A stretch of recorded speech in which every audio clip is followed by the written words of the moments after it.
Jane Rosaline from Indonesia. Currently, I'm teaching science and STEM education in Brighton Junior High School.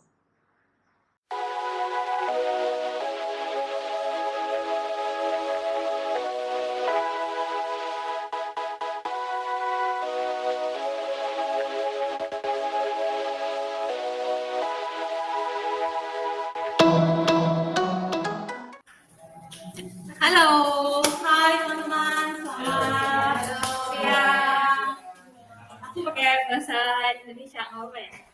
Actually, I have to use English since this is the destination of my training. So then, we are allowed to use our English if the participants is hard to get or manage to understand, hard to manage to understand materials. Okay. So do you prefer I use English or English? Or no?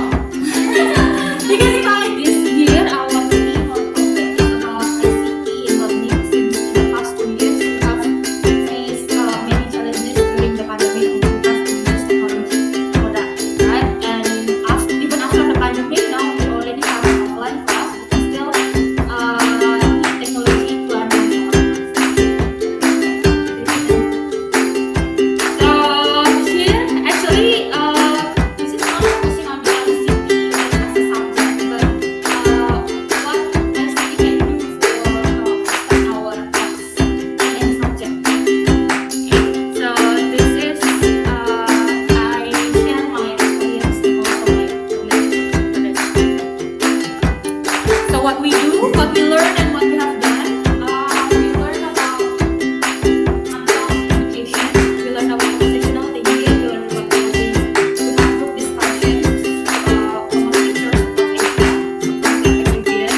We do project and we gather our portfolio and we also share our culture in Thailand, Malaysia, Indonesia, and many other countries, South Korea too, okay, and about coding.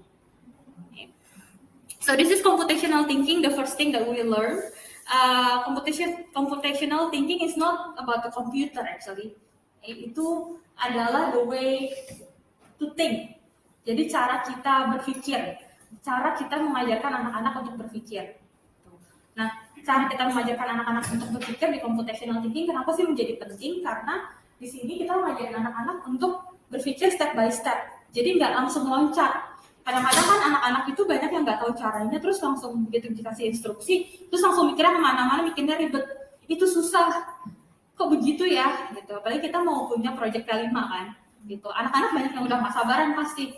Oh, baru dikasih topik, disuruh nyusun isu, baru dikasih kolaboratif. Mungkin bukan cuma muridnya, tapi teman-teman sebagai instruktur, sebagai guru juga. Terus habis ini kita ngapain ya? Terus habis ini anak-anak bikin video atau bikin poster. Nah, belum sampai ke situ dulu teman-teman. Computational thinking itu mengarahkan kita untuk berpikir step by step. Apa sih yang mau kita capai? Gitu. Jadi, emang kita harus begin with the end in mind, tapi ada step-nya. Gitu. Put first thing first. Jadi, satu-satu dulu, apa prioritasnya, apa goals dan tujuannya. Gitu. Nah, di computational thinking ini, kita bisa ngajak anak-anak untuk berpikir lebih kritis dan kreatif. Wah, ini unlock education. Kalau ini itu bergerak lebih ke subjek ketika kita mengajar di dalam kelas. Nah, unlock education itu ketika kita bisa mengajarkan anak-anak mengerti sesuatu konsep tanpa harus menggunakan gadget. It's not about correct or wrong. Okay? It's not about right or wrong. It is about fulfilling the instruction. Okay? Fulfilling the instruction. So if we are teaching in the class, in front of the class, we give them instruction, we give our students instruction, we have expectation in our mind, right? And my expectation right now is a house like this. But then you can come up with any design that is in your mind, right? So in Unlock Education, you have the result based on your own experience. The students will also have the result based on their experience. So later, kalau kita kasih instruksi ke anak-anak, terus hasilnya berbeda-beda, hasilnya nggak sama sesuai ekspektasi kita, itu karena experience mereka berbeda. Belajarnya sama di kelas, sama-sama dengerin kita di kelas, tapi experience-nya mereka, mungkin yang satu pas kita lagi ngomong A, dia pas lagi ngelamun, tiba-tiba temennya manggil, atau tiba-tiba pensilnya jatuh, dia ngambil pensil ke bawah, terus dia jadi hilang fokusnya. Jadi masing-masing anak di kelas, 25-26 anak kan punya experience yang beda-beda kan? Jadi wajar kalau anak-anak itu punya hasil yang berbeda-beda. itulah kita harus menghargai. Disinilah fungsinya kita punya knowledge tentang unlock education, bahwa setiap orang akan mempunyai hasil sesuai pengalamannya mereka sendiri. Tapi di forum ini saya beruntung bisa berdiskusi sama teman-teman dari negara-negara lain, sharing tentang pengalaman mereka tentang computational thinking sama educational unlock education ini. Banyak banget ideas, mereka ada yang guru SD, ada yang guru SMP, ada yang guru SMA, ada yang guru vocational school, dan masing-masing dari berbagai bidang.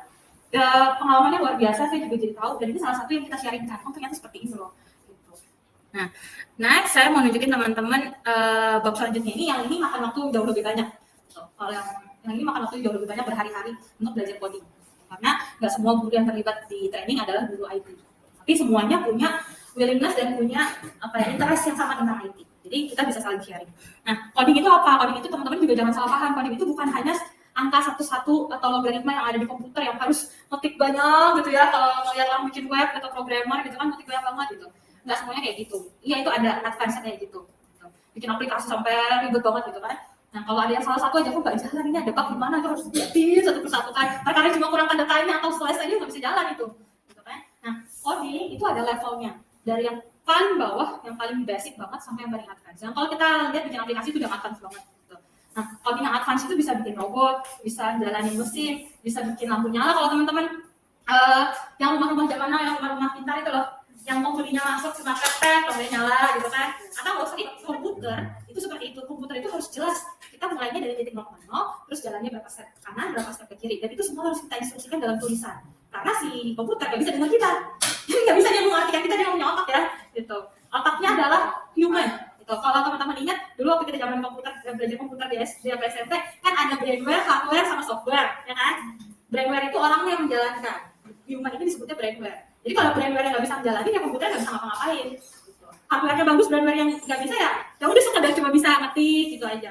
Brainware terus software itu apa, Microsoft Word atau Canva seperti ini yang saya buat, gitu kan? Gimana sekarang saya Canva ini lagi ngerekam saya ngomong, terus ini saya ada di sini, muka saya ada di situ.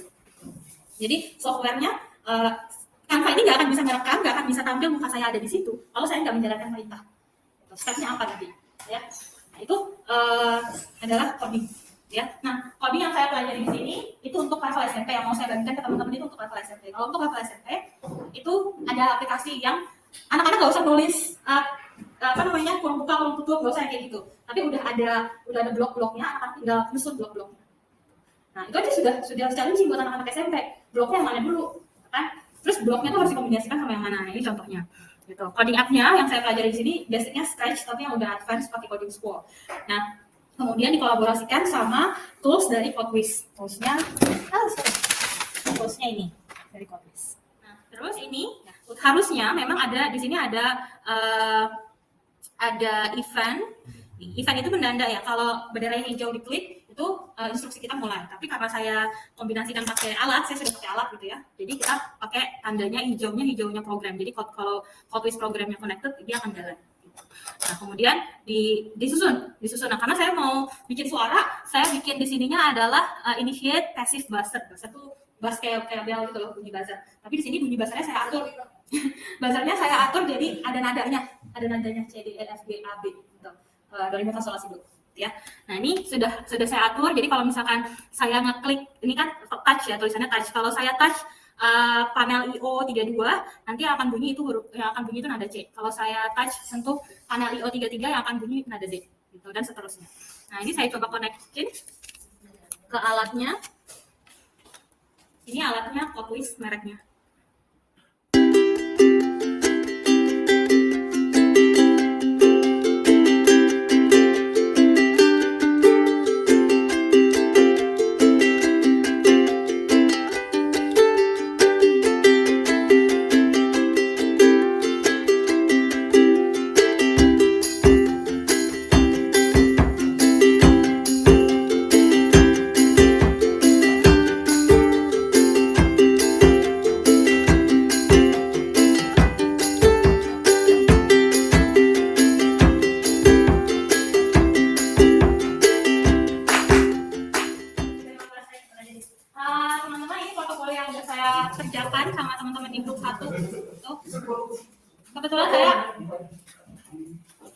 Kebetulan saya masuk ke grup 1 di training itu. Yang ini, yang kedua nih, yang kedua ini mungkin kecil banget ya fotonya. Jadi yang kedua ini itu saya nyoba face recognition AI, image learning. Image learning itu jadi mengenali gestur saya. Kalau yang nampak di layar itu muka saya, dia lampunya mati. Kalau yang nampak itu di sana tangan kanan, lampunya warna hijau. Kalau tangan kiri begini, ya, kalau begini tangan kanan, kalau begini itu warna biru. Jadi warnanya bisa berubah. Kalau palm atau face itu warnanya beda lagi. Itu bisa pakai ini.